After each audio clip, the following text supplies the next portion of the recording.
Good morning, children. So we are continuing with the revision.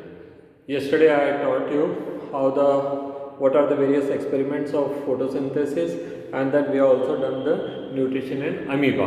Amoeba, which is showing holozoic nutrition, and we have studied the holozoic nutrition completes in 4 steps. The 4 steps of the holozoic nutrition are ingestion, digestion, absorption, and assimilation, and the fourth one is egestion. Let us start with the nutrition in human beings.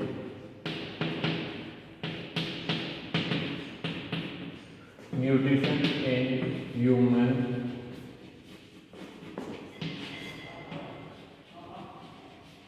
beings. Human beings are all holozoic, that is, we take the food in our body and digestion is taking place inside the body. Okay, second thing, we are all omnivores, that is, we obtain some of our food from the plant, some of the food from animal. Okay, and we got all four, that is, we have got a very well developed digestive system. So all the things are very efficiently performed inside the body. Let us see the various organs of digestive system. Organs of digestive system includes mouth, esophagus, then the stomach, then the duodenum, then the small intestine,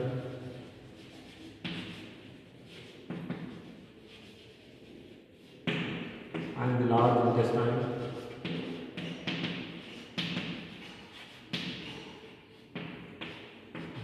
rectum. Starting with mouth, mouth is the organ of ingestion. The food is taken in through mouth, but mouth is also performing digestion. Okay, so mouth is functioning two important things, that is, first it is taking the food in, and second it is also digesting. Again, the digestion is of two types. That is, in amoeba we have studied that the digestion is taking place only with the help of enzyme, but in our body the digestion is taking place even mechanically by applying force. That force is applied by the help of teeth. Okay, so the two important things are there. Now mouth has got three important organs. Let us study them one by one. First is teeth. We have got four different type of teeth. A property of having more than one type of teeth is called heterodont. Our teeth are embedded in the jaws. When the teeth are embedded in jaw, it is called thecodont. Okay. Now human being also get teeth twice in their lifetime. One set of teeth is called milk teeth, and the second set of teeth are permanent teeth. Okay. Now there are four type of teeth. First one are the incisors, which are found in the front. There are four in the this thing. 8 in number, 4 in the upper and 4 in lower jaw. So 2 in each side of any one jaw. Incisors are meant for cutting and biting of the food. Okay, then the next are canines. Canines are 4 in number, 1 in each side of the jaw. Okay, so 2 in the upper jaw and 2 in the lower jaw. So there are 4. Now the canines are actually meant to tearing of the flesh. Then the premolars are there and molars are there. Okay, now premolars are again 2 in this side, 2 in this side, 2 here and 2 here, that is total 8. Premolars and then some molars. The molars are actually what you call 3 in 3, 6 and 6 in 6, 12 in number. Okay, so these are the total numbers. Okay, so premolars and molars are actually meant for grinding of food. So they are all the functions of the teeth. Next is the tongue. Tongue is a muscular organ. Tongue's function is there are several functions of the tongue. Very first function is that is it is moving the food in the body, in the mouth, here and there. Secondly, it is detecting the taste. Thirdly, it is mixing the saliva with the food. Fourth, it is helping in the swallowing of the food, and fifth, it is helping in the cleaning of the mouth. So these are the functions which are performed by the tongue. Next is salivary gland. We got 3 pairs of salivary glands, and salivary gland secretes saliva. Saliva is again functioning in a number of ways. Very first thing, it dissolves the food. Second, it helps on dissolving the food. It helps in the detection of taste. Third, it makes it digests the starch, that is the starch present in the food with the help of an enzyme ptyalin, which is present in the saliva, into maltose or smaller oligosaccharides. Okay, then it is also lubricating the esophagus for the swallowing of the food or movement of the food. And mouth, the saliva also contain another enzyme that is called lysozyme. Lysozymes keep our mouth fresh. So that is all about mouth. Next is esophagus. When we swallow the food is passing. There are two tubes here, two ducts here. One is respiratory system and the other one is the esophagus. Okay. Now respiratory duct, that is the trachea, is found here, and the what you call esophagus is found behind it. So when we swallow the food, it is quite possible that the food may go into trachea. The very first point, because the trachea is located here and the esophagus is located behind. So the food will have to pass over the trachea. So the entry of a food into the trachea has to be prevented. That is done by a flap-like structure that is called epiglottis. Epiglottis at the time of swallowing the food covers the trachea, so the food can simply roll over it and go into gullet, that is esophagus. Talking about the esophagus is a duct of around a feet, and there is no digestive juices, the digestive glands found there, but the digestive juices of the saliva is still active. The movement of the food in the esophagus is called peristalsis. This is actually a alternate contraction and relaxation of longitudinal and circular muscles. So this moves the food down. Okay. Esophagus does not have any role in digestion, but the digestion of the salivary enzymes are continuous there. Then the food reaches into the stomach. Stomach is a bag-like structure. It is the largest organ in the same. Liver and stomach are the two largest organs which are found in the abdomen. Okay, the stomach is actually bag-like structure, J in shape, and it is made up of muscles, and because of the muscular activity, it will have an ability of contraction and relaxation. Okay, so when the esophagus opens into the stomach, this is the esophagus and this is the stomach. This is the stomach. So when the food enters here, when the contraction is taking place, it is quite possible that the food may return back also. So the returning food is not allowed by a set of muscles. They are called sphincter. They are called esophageal sphincter, or it is also known as cardiac sphincter, sphincter. Sphincter. The sphincter prevents the backflow of the food back into the esophagus. However, during some cases, if there is indigestion or some problems are there, then the reflex is produced by the medulla, which may open the sphincter and allow the food to come out. Okay, now the stomach has got three layers, that is the circular layer, muscular muscles and the oblique muscles. So their alternate contraction and relaxation will churn the food, it will mix the food, it will beat the stomach. Okay, now stomach also has got glands. It has got three types of glands.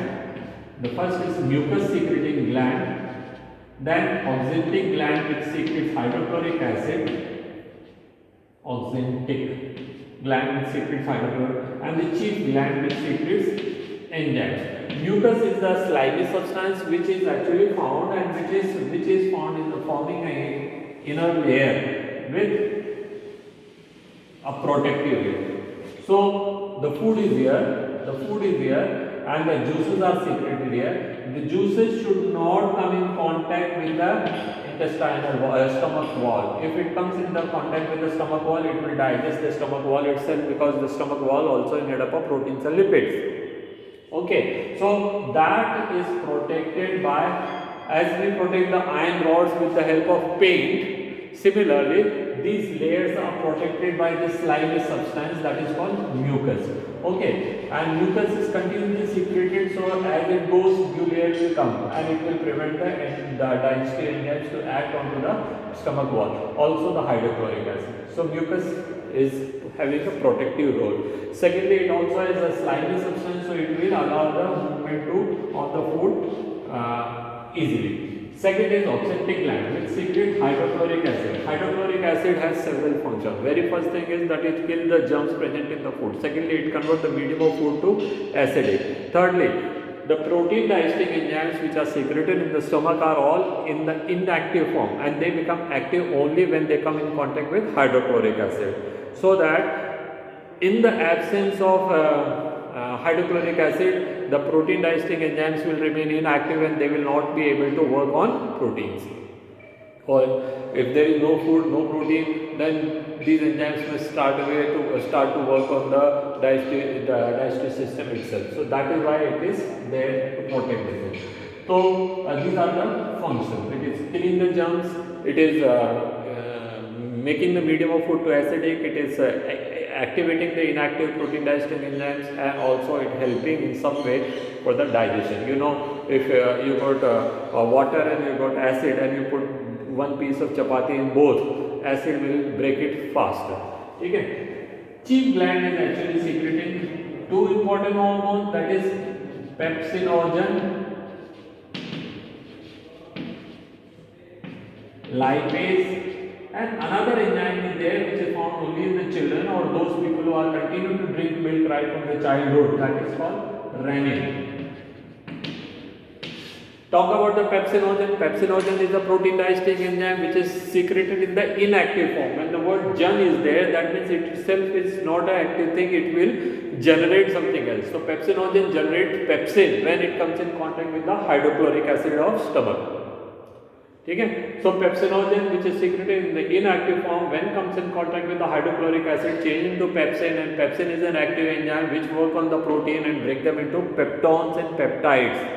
Okay, proteins are broken into peptones and peptides with the help of pepsin, which is secreted by the chief gland. Okay, the second one is lipase. Lipase is working on lipids. So food also contains lipids. Number of lipids are there: oil, fats, ghee, tail, whatever we are eating, all these. So these are acted upon by the lipase, and lipase break them into fatty acids and glycerol. Renin is an enzyme which is found only in the children and only on those people who are continue to drink milk right from their childhood. And the renin actually causes the curdling of the milk. That is, it will convert the milk into a curd. Okay, so it is actually called it converts into curd, so that the digestion becomes easy. And the protein which are present in the milk, they are called casein. So the casein are digested with the help of renin into paracasein. Come next to the food. From here the food will move into the duodenum. Small intestine has got three parts, that are duodenum, jejunum and ileum. So the first is duodenum. Duodenum is a short tube from here to here, that is a U-shaped term. Okay, now duodenum is important because the two major glands of the body are opening in it. The first is liver and the second is pancreas. The liver and pancreas both are secreting some type of juices which are helpful for completing digestion. Okay, let us study one by one about them. First we will talk about the liver. Liver is the largest gland of the body. Liver is the largest gland of the body and it secretes bile juice. Bile juice is a bitterish juice which is greenish in color, and the bile juice which is produced by the liver is first go and stored in the gallbladder. Okay, and whenever it is required, it will be secreted slowly from the gallbladder as well as from the liver, and that will come into the pancreas. It will come into duodenum. Liver bile juice which is secreted by the liver is actually having no direct role in digestion. But what it does is the bile juice breaks the food, the fat molecules, the large fat molecules into small droplets. It is breaking the large fat into small droplets. That process is called emulsification. Okay, the fat molecule are broken into very fine drops. So what way it will be useful? Because when the fine droplets are there, the enzyme get more area to work on it. Okay. Besides this, the bile juice is also helpful for converting the medium of food to basic. Okay, so these are the functions. So the process of breaking of the large fat into the small droplets is called emulsification. That is the major function of bile juice. Okay, now we will talk about the pancreas. The pancreas is a mixed gland. It is again a second largest gland and it is a mixed gland. Mixed glands are those glands which secretes which secretes enzymes as well as hormone. So pancreas secretes hormone as insulin and glucagon, and it secretes digestive enzymes in the form of trypsin and lipase Let's talk about them. Trypsin क्या होता है? Trypsin is secreted in the form of inactive form, that is trypsinogen, and when it comes in contact with the hydrochloric acid, it changes into trypsin. Trypsin also works on protein and change them into peptones and peptides. Okay, the second enzyme is that is lipase. Lipase is the same enzyme which is working on the lipids as it worked on the stomach. Okay, and the third one is amylase.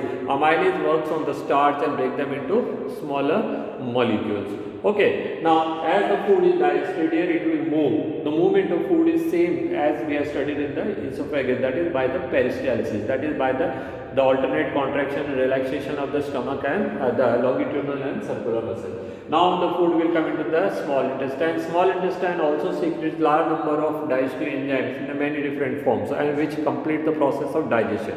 So there will be pepsin, there will be a number of protein digesting enzymes, they are called proteases, lipid digesting enzymes called lipases, then the sucrose is digested with the help of sucrase, maltose is digested with the help of maltase, and lactose is digested with the help of lactase, and this is how the process of digestion is continue and it gets over by the time food reaches into the intestine. Okay, now the food is digested. Now what next? What next? So digested food is still present in the intestinal lumen, and if it is not absorbed, it will go out of the body very next day. So another important function is the absorption. So how the absorption will be performed? Suppose it is a cross section of a small intestine. If the small intestine would have been like this, the absorption had to be taken from here, the nutrient had to be absorbed from here. Okay? And this type of absorption would have taken several days to complete the process of absorption.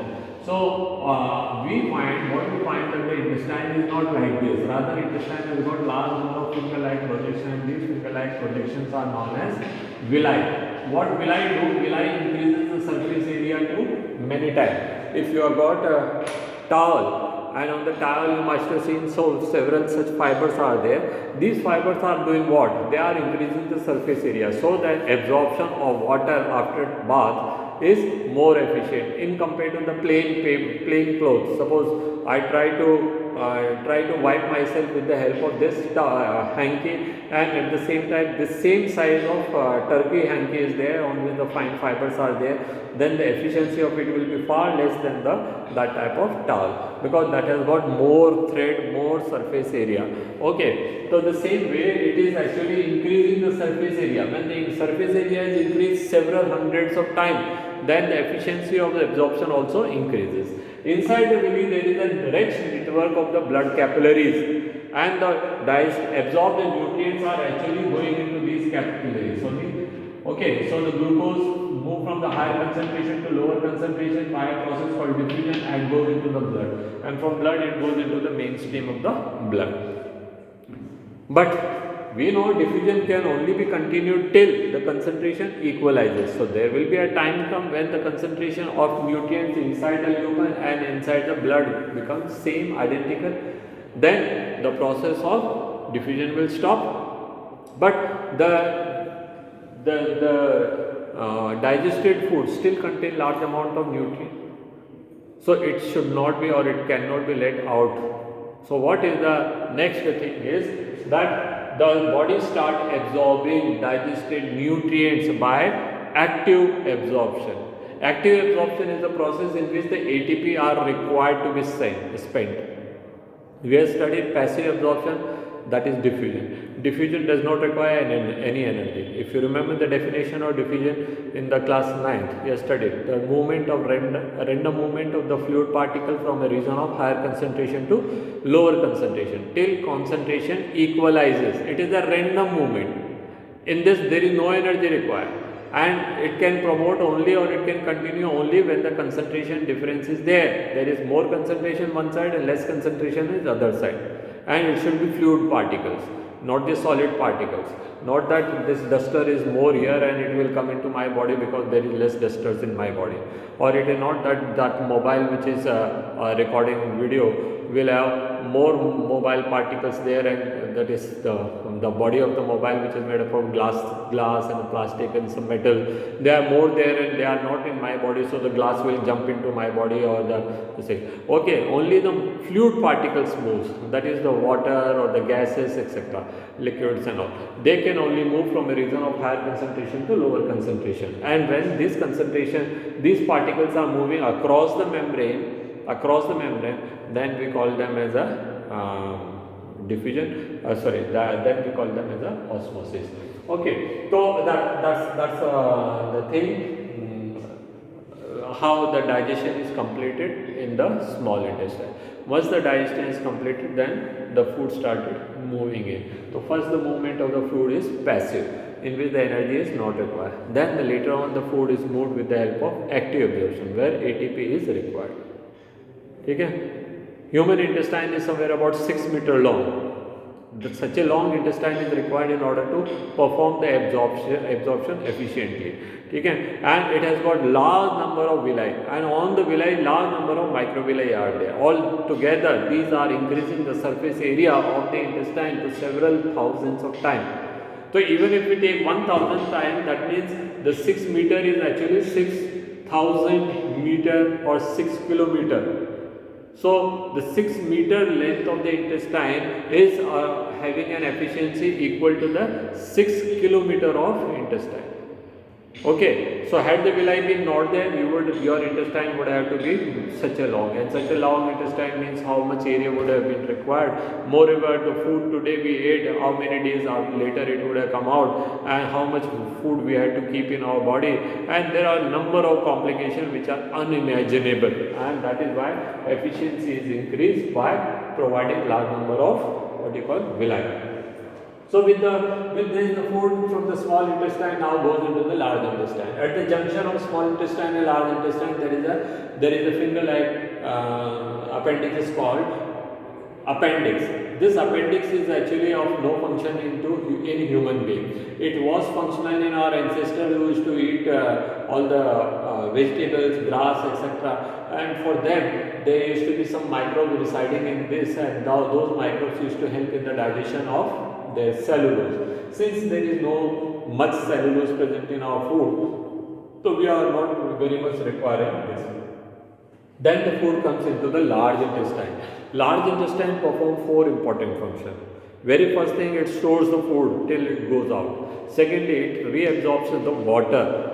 There are a large amount of water and large number of juices which have been added.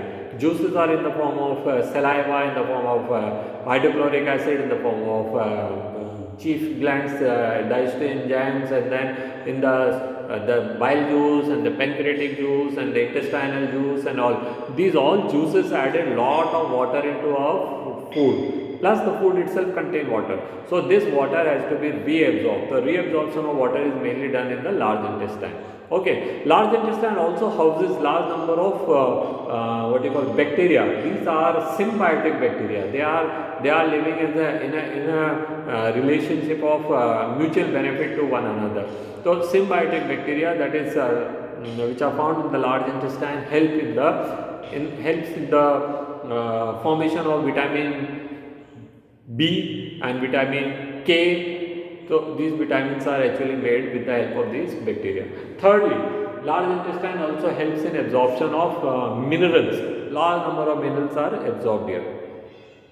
Okay, and the fourth thing is, that is the large intestine is also wrapping the fecal palate with mucus, which will then pass to the rectum, and from rectum these will be given out in time and time again, and this process of removal of the fecal matter from the rectum is called egestion. Okay, so that is how the process of digestion takes place in human being. Okay, so since we already studied this in the before summer holidays, so that is why I have given a quick revision of it. Let us study about respiration. You got 5 minutes time. Let us see how much respiration. At least the respirations main things I can teach you. So the process of respiration. First of all, we must know what is respiration. So respiration is actually a process of unlocking. Respiration is a process of unlocking the chemical energy present in our food. Whatever the food, say for example, this is chapati. Now chapati is got starch. Starch by digestion change into glucose. You need not to write all these things. Okay. Now glucose has got some amount of energy. This is the energy in the form of chemical energy. The chemical energy which is present in the stomach, in the glucose, it is of no use to us. It is something like that. If you got a foreign dollar, you got a dollar, or you got Pakistani rupees, or you got Bangladeshi what you call taka, or you got Saudi's riyal. So if these currencies are there, you cannot simply go with these currency into your nearby shop and ask something. आप 5 रुपए के कुरकुरे नहीं ले सकते $5 दिखा के, ठीक है, दिल से तेरे किसी और जगह पे चला भैया हमको के बेवकूफ़ बना रहा है ना.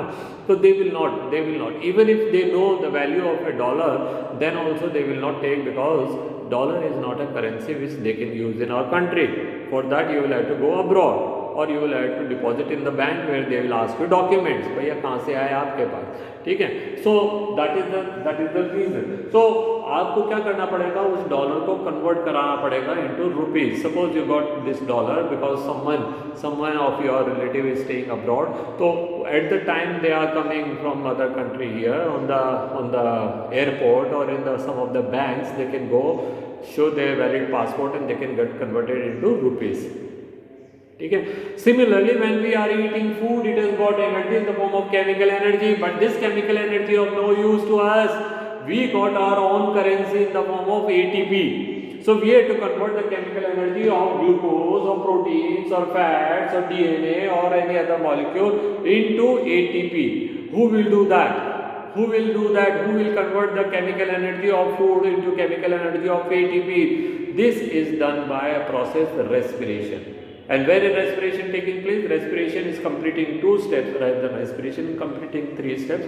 First is exchange of gases, second transport of gases, and third is oxidation of food. Now oxidation of food again take place in 2 steps.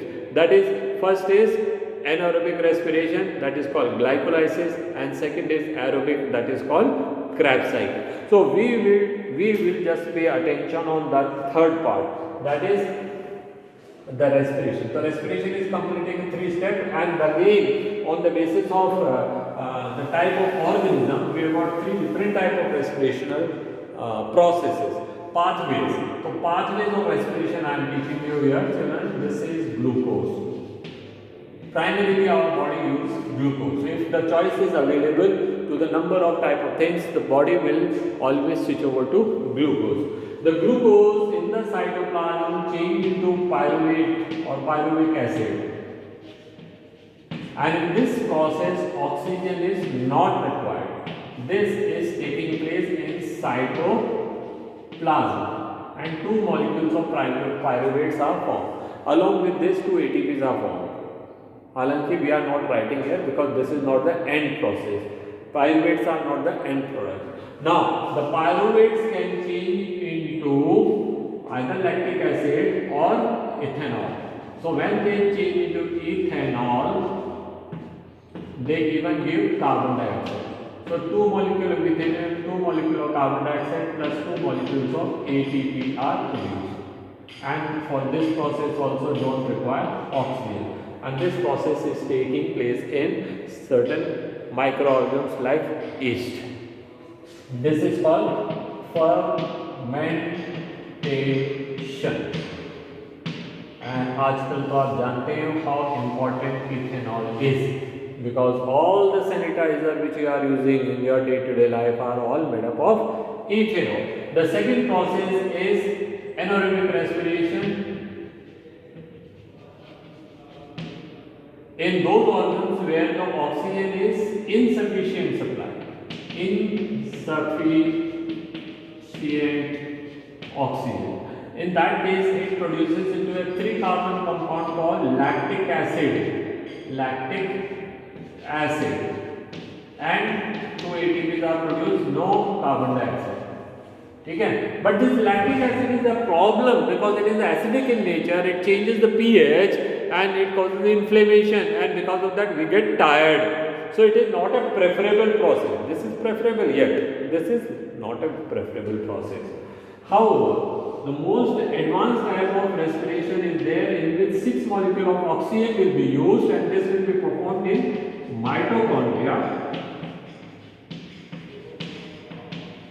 where the 6 molecule of oxygen will be used to convert the 2 pyruvates into 6 carbon dioxide, 6 carbon dioxide plus 6 molecule of water plus 36 ATP. Now you see, instead of 2 ATP, it is producing 36 ATP, and it is also releasing carbon dioxide and water, which are not harmful to the body as well as to the environment.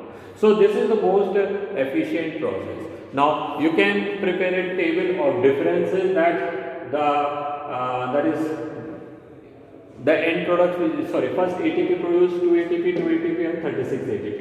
End product is ethanol, lactic acid and carbon dioxide and water. It is less harmful, it is more harmful, it is not harmful.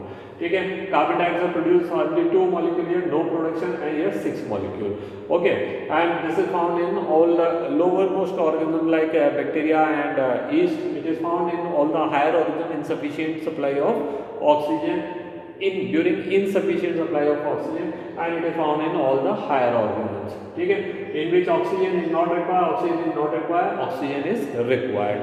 Okay, and mitochondria also not required, mitochondria is required. In this, mitochondria is present but not required. Okay, that's all for today, children. See you in the next class. In the school, when you come, we will meet together. Thank you, children. Good day. Enjoy your day.